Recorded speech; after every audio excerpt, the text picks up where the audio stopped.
اللهم صل على محمد وعلى آل محمد كما صليت على إبراهيم وعلى آل إبراهيم إنك حميد مجيد. اللهم بارك على محمد وعلى آل محمد كما باركت على إبراهيم وعلى آل إبراهيم إنك حميد مجيد. أعوذ بالله من الشيطان الرجيم. بسم الله الرحمن الرحيم. ومن حيث خرجت فول وجهك شطر المسجد الحرام وحيث ما كنتم فولوا وجوهكم شطره لئلا يكون للناس عليكم حجة إلا الذين ظلموا منهم فلا تخشوهم واخشوني ولأتم نعمتي عليكم ولعلكم تهتدون كما أرسلنا فيكم رسولا منكم يتلو عليكم آياتنا ويزكيكم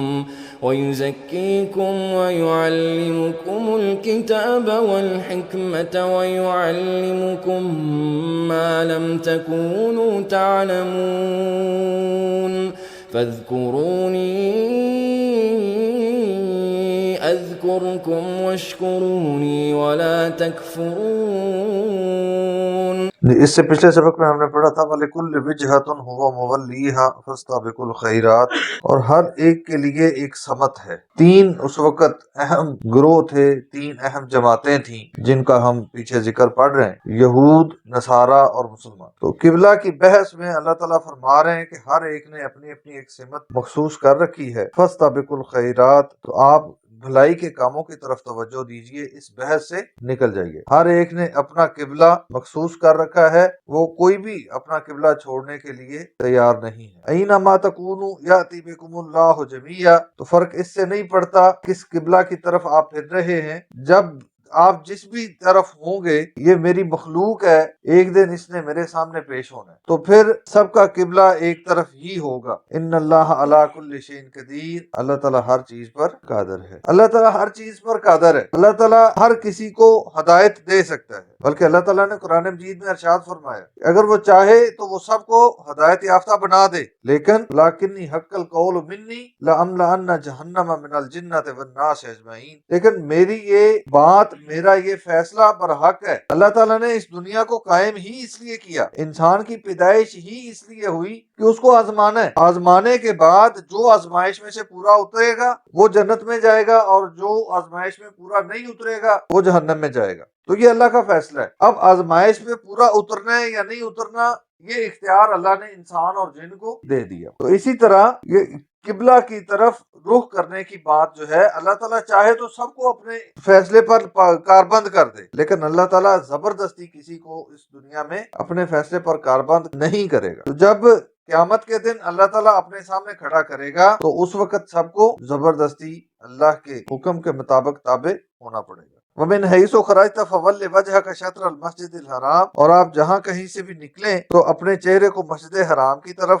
رخ کر لیں۔ إِنَّهُ لَلْحَقُّ مِنْ رَبِّكَ، بے شک یہ تیرے رب کی طرف سے برحق حکم ہے۔ وَمَا اللَّهُ بِغَافِلٍ عَمَّا تَعْمَلُونَ، اور جو کچھ یہ لوگ کر رہے ہیں، جو پلاننگیں کر رہے ہیں، جو یہ آپ کے خلاف گفتگو کرتے ہیں، اللہ تعالیٰ اس سب کو جانتا ہے۔ وَمِنْ حَيْثُ خَرَجْتَ فَوَلِّ وَجْهَكَ، یہ پہلے والے حکم کی ریپیٹیشن ہے۔ اس پچھلے کچھ آیات میں اس حکم کو اللہ نے 3-4 بار ریپیٹ کیا ہے۔ تو یہ ریپیٹیشن جو ہوتی ہے یہ کیا ہوتی ہے؟ کسی بات کی اہمیت کی طرف اشارہ ہوتا ہے۔ وَمِنْ حَيْثُ خَرَجْتَ، اور جہاں سے بھی آپ نکلیں، فَوَلِّ وَجْهَكَ، بس پھیر لیجئے اپنا چہرہ، شطر المسجد الحرام، مسجد حرام کی طرف، وَحَيْثُ مَا كُنْتُمْ، اور جہاں بھی کہیں آپ ہوں، فَوَلُّوا وُجُوهَكُمْ شَطْرَهُ، بس اپنے چہروں کے رخ اسی کی طرف کیجئے۔ پہلے حصے میں رسول اللہ صلی اللہ علیہ وسلم کی ذات کو حکم ہے، اور اس کے بعد جمع کا صیغہ ہے، تو یہ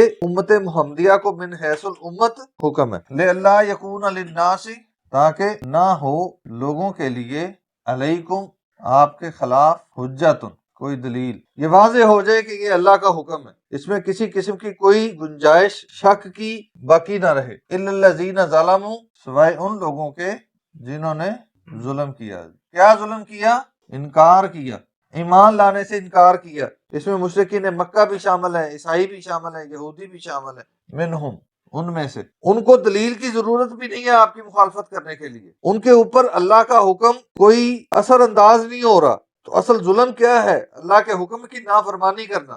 تو وہ جب اس بات سے نکل چکے ہیں تو اس بات کی پرواہ نہ کیجیے. فلا تخشوہم، بس ان سے خوف نہ رکھیں، ان سے نہ ڈریں. وخشونی، اور مجھ سے ڈریں. اس بات کی پرواہ نہ رکھیں کہ اچھا جی وہ کیا کہیں گے. ہماری زندگی میں آدھی سے زیادہ خرابیاں صرف اس وجہ سے ہیں کہ جی لوگ کیا کہیں گے، برادری والے کیا کہیں گے. تو جی بچے کی اگر برتھ ڈے نہ کی تو برادری کیا کہے گی. ان کو بچے سے پیار ہی نہیں ہے. اب اس سے بھی بڑا ایک ہمارے لیے مسئلہ بن چکا ہے کہ لو جی بچہ انفیریورٹی کمپلیکس کا شکار ہو جائے گا. اب اس کے سارے کلاس فیلوز کی برتھ ڈے منائی جاتی ہے، اس کی نہیں منائی جائے گی تو وہ اپنی کلاس میں کسی کو منہ دکھانے لائق نہیں رہے گا. بیٹی کی شادی ہے، بیٹے کی شادی ہے، منگنی نہیں ہوگی، اس کی ڈھولکی نہیں ہوگی تو کیا کہیں گے لوگ، کیا کہیں گے. ان کو شادی کی خوشی کوئی نہیں ہے، ان کو بیٹے بیٹی کی خوشی کا کوئی پتہ ہی نہیں ہے. ہم آدھے سے زیادہ گناہ صرف اس وجہ سے کماتے ہیں کہ لوگ کیا کہیں گے. لوگوں کا ڈر ہے، اللہ کا ڈر نہیں ہے. اللہ تعالیٰ کیا فرما رہے ہیں؟ فلا تخشوہم وخشونی، ان لوگوں سے نہ ڈریے. یہ جو کہتے ہیں کہنے دیجئے، ان کے کہنے سے کوئی فرق نہیں پڑنا چاہیے. صرف یہ دیکھیے کہ اللہ کا حکم کیا ہے. فوتگی پہ اگر خواتین یہ پورا ڈرامہ نہ کریں تو وہ بھی اس بات سے ڈرتی ہیں کہ لوگ کیا کہیں گے، کہ ان کو اپنے مرنے والے کی کوئی دکھ افسوس ہی نہیں ہوا. کہ اگر ہم اللہ سے ڈرنے والے ہوں گے تو پھر ہمیں دو لوگوں کی پرواہ نہیں ہوگی. لوگ جو مرضی بولتے ہیں بولتے رہیں. لیکن اگر ہمیں کبھی خوشی میں لوگوں کی پرواہ ہوگی، لوگوں کی باتوں کا فکر ہوگی تو پھر ہم ان کے مطابق کریں گے، پھر ہمیں ڈرامے بھی کرنے پڑیں گے. وَلِأُتِمَّ نِعْمَتِي، اور تاکہ میں پوری کر دوں اپنی نعمت، علیکم تم پر، وَلَعَلَّكُمْ تَهْتَدُونَ، اور تاکہ تم ہدایت پا جاؤ. اب یہاں پہ ہمیں یہ بات سمجھ لینی چاہیے، ایک چھوٹا سا نسخہ اللہ نے بیان کر دیا ہے کہ ہدایت یافتہ ہونے کے لیے کس چیز کی پرواہ ہونی چاہیے؟ اللہ کے احکامات کی پرواہ ہونی چاہیے. تو کامیاب ہو جاؤ گے، تو ہدایت یافتہ ہو. اگر لوگوں کی پرواہ کرتے رہو گے تو پھر آپ ہدایت یافتہ نہیں ہو سکتے.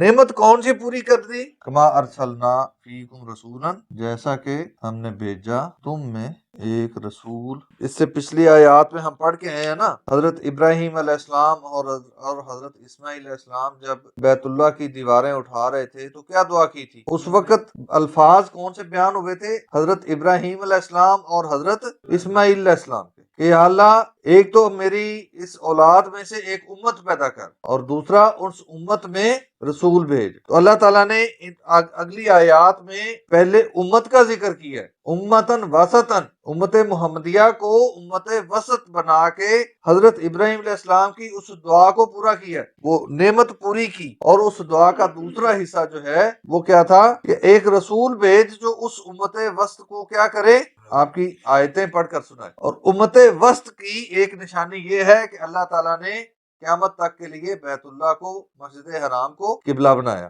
رسولاً منکم، جو تم میں سے ہے. اب وہاں پہ دعا کے الکلمات جو ہیں وہ حضرت ابراہیم علیہ السلام کے ہیں، اور یہاں پہ اس دعا کا جواب ہے جو اللہ تعالیٰ کے اپنے الفاظ ہیں. اللہ تعالیٰ بتا رہے ہیں کہ آپ اس دعا کی قبولیت کر کے تو میں نے وہ کام پورا کر دیا، وہ نعمت پوری کر دی، میں نے وہ رسول بھیج دیا. کما ارسلنا فیکم رسولا، جیسے ہم نے تمہارے اندر وہ رسول بھیجا جو تم میں سے ہے.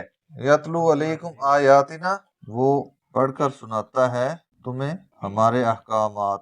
وَيُزَكِّيكُمْ، اور تمہیں پاک کرتا ہے. کیسے پاک کرتا ہے؟ اللہ کے احکامات بیان کر کے صحیح اور غلط کی پہچان دے کے تو پاک کرتا ہے. وَيُعَلِّمُكُمْ، یہ آگے اگلے لفظ میں بتا دیا کیسے پاک کرتا ہے. وَيُعَلِّمُكُمْ، اور تمہیں سکھاتا ہے الکتاب، کتاب قرآن مجید. قرآن مجید کو پڑھیں گے، سیکھیں گے تو پاک ہوں گے، اس پر عمل کریں گے تو پاک ہوں گے. والحکمت، اور حکمت. وَيُعَلِّمُكُمْ، اور تمہیں وہ تعلیم دیتا ہے مَا لَمْ تَكُونُوا تَعْلَمُونَ، جو تم پہلے نہیں جانتے تھے. قرآن پڑھے مگر حکمت نہیں آ سکتی. فَاذْكُرُونِي، پس مجھے یاد رکھو.